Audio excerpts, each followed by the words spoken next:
Bismillahirrahmanirrahim. Insya Allah ini pesan ketiga. Allah suruh aku memanggil ahli-ahli fuqaha untuk bertabayun dengan pesan Allah Subhanahu wa taala seperti surah Al-Hujurat ayat 6. Apabila datang satu kabar kepada orang fasik, telitilah kabar itu. Anggap saja saya orang yang fasik dan ayat ini untukku. Maka Allah suruh telitilah. Telitilah, dan karena benarnya pesan Allah Subhanahu wa taala, makanya Allah menyuruh meneliti. Dan pesan ini dari Allah Subhanahu wa taala. Untuk apa saya membagikan jika bukan dari Allah? Karena Allah, makanya saya bagikan. Dialah Allah bersaksi sejak kecil saya di dalam jantung saya berkata-kata, ternyata untuk saksinya pada saat ini. Allah suruh aku ke Mekah, Madinah untuk bersaksi di sisi Ka'bah. Dan telah aku lakukan, dan duduk di Raudah telah aku lakukan. Dan Allah menyuruh bersedekah kepada Palestina, tetap membantu sampai saat ini, insya Allah telah kami lakukan. Itulah benarnya Allah bersaksi. Dan jika bukan karena Allah, tidak akan ini terjadi. Tidak akan sampai aku ke Mekah Madinah 3 kali berturut-turut bolak-balik. Ketika aku sampai di rumahku, Allah berkata melalui ilham kalbu sanubari, kembalilah lagi. Ternyata untuk kesaksian Allah ketika telah selesai pesan Allah dan kami telah selesai, Allah menyuruhku memanggil ahli fuqaha untuk bertabayun. Alhamdulillah, kami telah menyampaikan pesan Allah Subhanahu wa taala dan Allah menyuruh kami untuk meninggalkan pesan-pesannya. Dialah Allah penyelesai. Dan kami hanya patuh dan taat kepada Allah. Dialah Allah, tiada Tuhan selain Allah, la ilaha illallah. Allahku dan Allahmu sama. Juga Allah sebut saksi-saksinya orang-orang yang tidak bertalian darah, berkasih sayang karena Allah, berasal dari negeri-negeri di dunia ini, menyampaikan risalah Allah. Dan Allah sebut kami orang-orang yang tidak bertalian darah dan berkasih sayang dan mencintai Allah dan Nabi Muhammad melebihi cinta mereka kepada diri mereka sendiri, orang-orang yang terasing.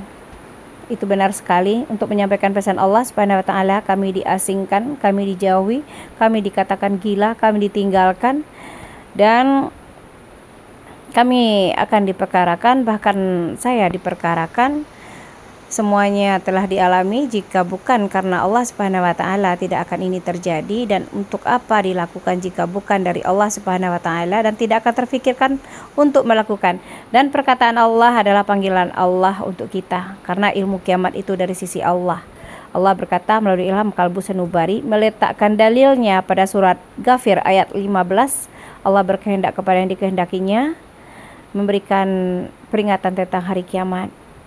Dan Allah mengatakan tidak ada lagi nabi dan rasul, akan tetapi saksi-saksi. Dan Allah meletakkan pada surat Az-Zumar ayat 69. Dan Allah mengatakan hanya orang-orang yang berakal sehatlah yang mengambil pelajaran. Allah mengatakan buka surat Al-Baqarah ayat 269. Dan Allah mengatakan juga ilmu kiamat dari sisi Allah. Bukalah surat Al-A'raf ayat 187. Dan ilmu kiamat dari sisi Allah Subhanahu wa taala. Allah memberikan kita golongan kanan, satu golongan yang Allah muliakan di yaumul mahsyar kelak. Buka surah Al-Waqiah dan bukalah surah Al-Balad. Semua itu dari Allah Subhanahu wa taala. Allahumma shalli ala Muhammad wa ala ali Muhammad. Alhamdulillah. Oh iya, bismillah. Allah menyebutkan saksi-saksinya orang-orang yang tidak bertalian darah, berasal dari negeri-negeri, saling berkasih sayang, bukan nabi dan bukan rasul, bukan nabi dan bukan syuhada, dan para nabi iri. Itu yang Allah katakan, dan itu ada di dalam hadis. Dan mimpi akhir zaman mendekati benar. Memang benar, Allah memberiku mimpi-mimpi. Di situ pula Allah memperlihatkan kepadaku satu kejadian, dan Allah takwilkan padaku, Allah takwilkan mimpi-mimpiku. Dan Allah berkata tentang takwilnya, dan itu terjadi nyata. Allah sebut mimpi bagian kenabian. Itulah yang dimaksud dengan mimpi bagian kenabian. Mimpi yang Allah berikan, Allah benarkan, dan Allah takwilkan. Dan mimpi akhir zaman mendekati benar. Semua mimpi yang Allah berikan kepadaku dan Allah takwilkan itu nyata terjadi. Allah menyediakan saksi-saksi. Itulah saksi yang berasal dari negeri-negeri di dunia.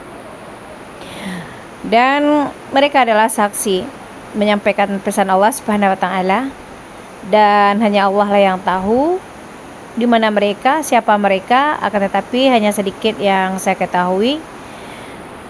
Allah yang mengumpulkan, bukan saya tidak pernah mengumpulkan siapapun. Saya hanya membagikan risalah Allah, lalu datanglah orang-orang yang beriman kepada Allah bersaksi, dan Allah menyebut mereka orang-orang yang beriman terlebih dahulu. Allah bersaksi, dan semuanya dari Allah Subhanahu wa taala. Allah pernah mematikan aku 2 kali.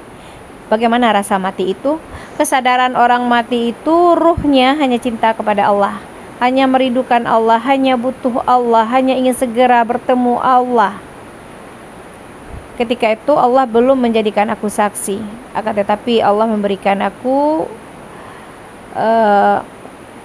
mimpi Isa bin Maryam turun diapit 2 sayap malaikat, dan di terdahulu juga begitu, Nabi Isa turun diapit 2 malaikat hingga ke hadapanku, dan ada orang-orang yang berasal dari negeri-negeri yang jauh mencariku sebagaimana di dalam mimpiku nyata pula terjadi.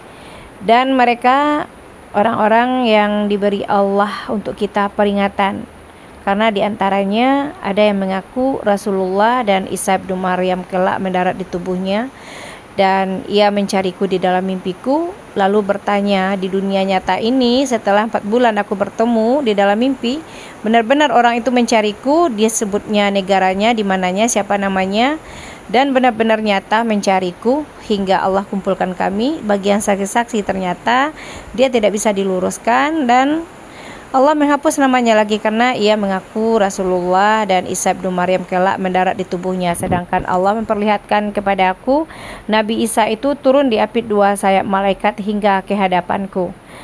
Dan itu mimpiku tahun 2008. Ternyata Allah buka pada saat ini, dan orang-orang yang tidak bertalian darah itu orang-orang yang datang di hadapan Allah Ar-Rahman di dalam mimpiku, dan orang-orang yang membantuku di dunia ini yang tidak aku kenali, dan Allah menyebut saksi-saksi, merekalah saksi-saksi, dan semuanya dari Allah Subhanahu wa taala. Sejak kecil berbicara di dalam jantungku, bahkan aku ingin menghilangkannya akan tetapi tidak bisa.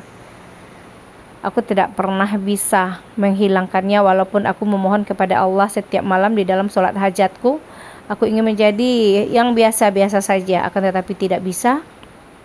Akan tetapi keajaiban Allah itu luar biasa. Kerap Allah perlihatkan di dalam mimpiku, dan Allah nyatakan di dunia nyata, dan Allah jadikan jadi apa kehendaknya.